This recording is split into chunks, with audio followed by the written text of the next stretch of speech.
안녕하세요. 오늘 공부는 부자는 어떤 관상일까? 제가 부자 관상에 대해서는 업로드를 몇 번 했습니다. 하지만 오늘은 인물로서 해가지고 이 사람이 어떤 무령을 타고났는지에 대해서 한번 중점적으로 살펴보겠습니다. 지금 사진을 3장 준비했습니다.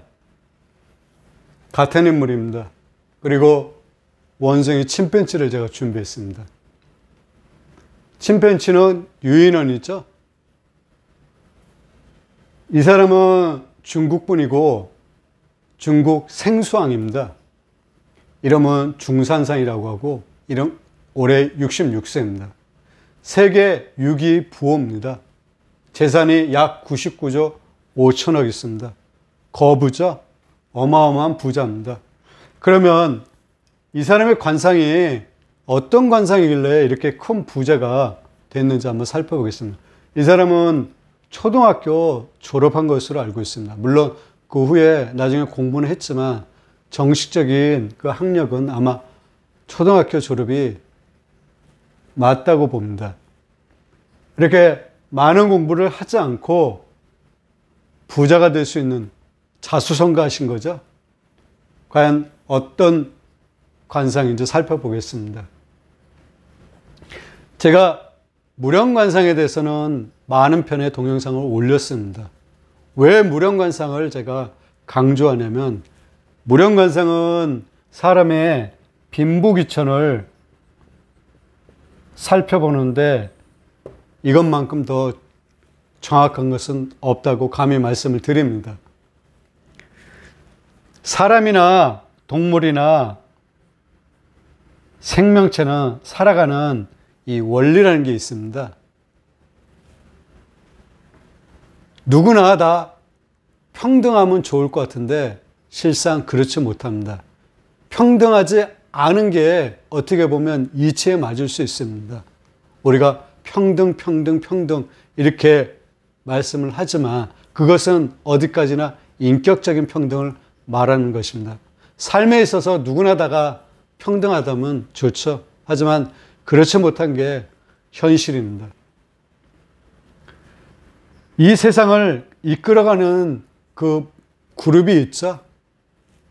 이렇게 보시면 됩니다. 그걸 갖다 우리는 피라미드로 한번 생각을 한번 해보겠습니다. 여기가 상류층이고 중류, 하류죠. 동물도 상중하가 있습니다. 상류층, 이 상류층이 이 세상을 이끌어갑니다.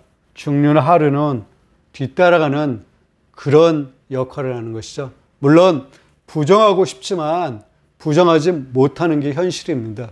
그리고 두 사람만 모여도 거기에는 리더가 존재합니다. 인구가 수천, 수억이 되는데 당연히 리더, 그 무리를 이끌어가는 리더가 존재하죠. 그래서 이 무령은 빈부귀천, 여기에 속해서 사는지 중류층에 속했는지 하류층에 속해서 사는지를 판단하는데 굉장히 용이합니다. 이 중산산, 이 사람은 무령관상이란 것은 처음 보는 분들을 위해서 다시 한번 좀 반복해서 말씀드리겠습니다. 이 사람의 얼굴에 어떤 동물의 모습이 있다는 것입니다. 그게 무령관상입니다. 그것을 찾아내서 이 사람이 호랑이상인지 용상인지 사자상인지 늑대상인지 독수리상인지 매상인지 이렇게 끄집어내서 운명을 감정하는 것입니다. 동물의 피라미드는 상류층에 속한 것은 육식동물이 거의 차지하고 있습니다. 초식동물에서 코끼리라든지 하마, 기린 여기에도 들지만 대체적으로 육식동물. 조류도 마찬가지입니다. 상류에 속해 있는 조류는 독수리, 매 이런 맹금류죠. 그것은 왜 그러냐면 강하기 때문에 그렇습니다. 밑에 있는 동물을 잡아먹기 때문에 이것이 형성되는 것입니다. 그러면 이 원숭이상은 어디에 속하냐면 원숭이상도 굉장히 무령 자체가 높습니다. 물론 이 침팬지 같은 경우는 육식을 합니다. 다른 작은 동물을 잡아먹죠. 이 침팬지가 또 원숭이를 잡아먹습니다. 굉장히 무령에서 높은 지위에 차지하고 있습니다. 그래서 침팬지상, 원숭이상을 잘 타고나게 되면 사회적으로 높은 위치에 속해서 살아갈 수 있는 것입니다. 물론 거기에는 품수라는 게 있습니다. 상품, 중품, 하품이 있습니다. 여기에 속해야 되죠. 원숭이상 상품에 속하게 되면 사회적으로 그 지위가 굉장히 높습니다. 부귀를 누리면서 살아간다는 것이죠. 일본의 도요토미 히데요시가 원숭이상입니다. 자, 그러면 이 사람이 원숭이상인지 어떤지를 살펴보는 것은 이렇게 동물을 옆에다 놓고 전체적인 이미지 느낌을 한번 살펴보십시오. 여러분 한번 보십시오.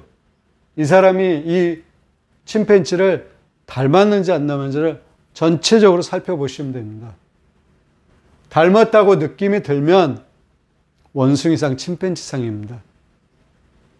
이 유인원에는 원숭이상, 고릴라상, 오랑우탕상 이렇게 크게 나눕니다. 세 가지로. 물론 여기는 침팬지가 들어가죠. 이렇게 크게 세 가지로 나눠서 살펴볼 수 있습니다. 각각의 또 운명이 또 다릅니다.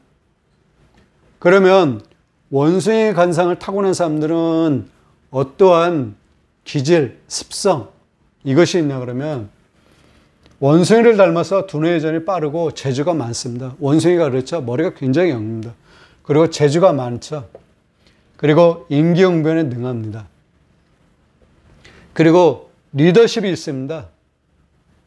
원숭이가 리더십이 굉장히 있습니다. 그리고 호기심이 많은 편이고요. 그리고 원숭이상을 타고난 사람들이 이 예술적 기질이 있습니다. 그래서 연예인 중에 이 원숭이상을 타고난 분들이 굉장히 많습니다. 꼭 연예인만이 아니라 예술가, 넓게 예술가라고 할 수 있습니다. 그 성격은 좀 급한 편입니다. 그리고 손재주가 있습니다. 이 원숭이들은 손을 잘 이용해서 뭔가를 만들거나 이용하죠. 그래서 손재주가 있습니다. 그래서 원숭이상, 기술직에 속한 사람 중에서 이 원숭이상이 굉장히 많습니다. 왜냐하면 기술직은 이 손재주죠. 물론 머리도 따라가야 되지만 기본적으로 손재주입니다. 그리고 원숭이상 상품에 속하거나 중품에 속한 사람 중에서 보면 정치인 중에 많습니다. 이 원숭이가 굉장히 정치적인 동물입니다. 그 무리를 이끌어가는 그 사이에서 보면 정치적으로 그 무리를 이끌어가고 자기 편으로 만들었다. 그렇지 못한 경우도 있습니다. 그래서 굉장히 정치적인 동물, 정치인 중에서도 이 원숭이상을 타고난 분들이 계시죠. 이 얼굴 하나 뜯어보십시오. 어떻게 보면 큰 부격의 얼굴이라고 누구나 공감하고 아 그래 인정하는 그런 얼굴이 아닐 수 있습니다. 봤을 때.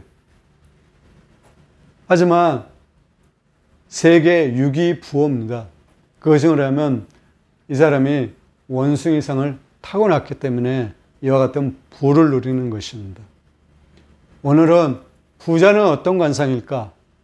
원숭이상을 타고났다. 여기에 대해서 오늘 공부했습니다. 이 무령관상은 제가 시간 날 때마다 올리겠습니다. 무령관상을 잘 보게 되면 거의 그 사람의 운명을 거의 정확하게 볼 수 있다고 합니다. 오늘은 이 정도로 하겠습니다. 대단히 감사합니다.